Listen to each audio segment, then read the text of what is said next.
दोस्तों, आपको सुनाने जा रहा हूँ स्वर्ग और नरक की कहानी। अगर आप लोगों को कहानी पसंद आए तो please like, share and channel को सब्सक्राइब करें।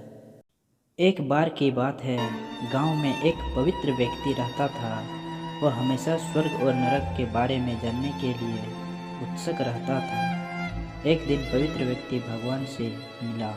जब वह भगवान से मिला तो उसने पूछा, प्रभु, क्या आप मुझे बता सकते हैं कि स्वर्ग और नरक कैसा है? भगवान मुस्कुराए और उसे दूसरी दुनिया में ले गए। वहाँ वे दो दरवाजे के सामने खड़े थे। भगवान ने उसे जाने के लिए कहा और प्रत्येक दरवाजे के अंदर खुद जाकर देखने के लिए कहा। पवित्र व्यक्ति ने जाकर पहला दरवाज़ा खोला। वहाँ उसने एक बड़ी गोल मेज देखी जिसके चारों ओर लोग बैठे थे। मेज के बीच में स्वादिष्ट सूप का एक बड़ा बर्तन रखा गया था। वहाँ बैठे सभी लोगों के हाथों में बहुत लंबे चम्मच थे। मेज के बीच में स्वादिष्ट सूप का बर्तन तक पहुँचने के लिए चम्मच काफ़ी लंबे थे, लेकिन लंबे चम्मच के कारण भोजन से भरा चम्मच लोग मुंह में नहीं ले पा रहा। लंबे चम्मच की वजह से खाना ना खा पाने के कारण वे सभी दुबले पतले और बीमार लग रहे थे। वहाँ के लोग बहुत दुखी थे। वहाँ पीड़ित लोगों के दुख को देखकर पवित्र व्यक्ति कांप उठे। वहाँ उस कमरे से बाहर आया और दूसरे कमरे का दरवाज़ा खोला। दूसरा कमरा बिल्कुल पहले कमरे जैसे ही था। बड़ी गोल मेज और उसके बीच में एक स्वादिष्ट सूप का बर्तन।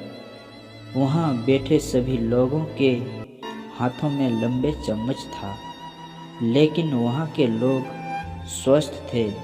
वे एक दूसरे से बातें कर रहे थे और खाना खा रहे थे। पवित्र व्यक्ति यह देखकर प्रसन्न हुआ और उस कमरे से बाहर आया। फिर पवित्र व्यक्ति भगवान के पास गया और कहा, मुझे समझ नहीं आया कि दोनों कमरे एक ही जैसा है, फिर भी एक कमरा दुख से भरा है और दूसरा सुख से भरा है। भगवान ने उसे समझाया। आपने देखा कि लंबे चम्मच दूसरे को खिलाने के लिए ठीक ठाक है, लेकिन खुद को खिलाने के लिए ठीक नहीं है। आप जिस कमरे में पहले गए थे वह नरक था।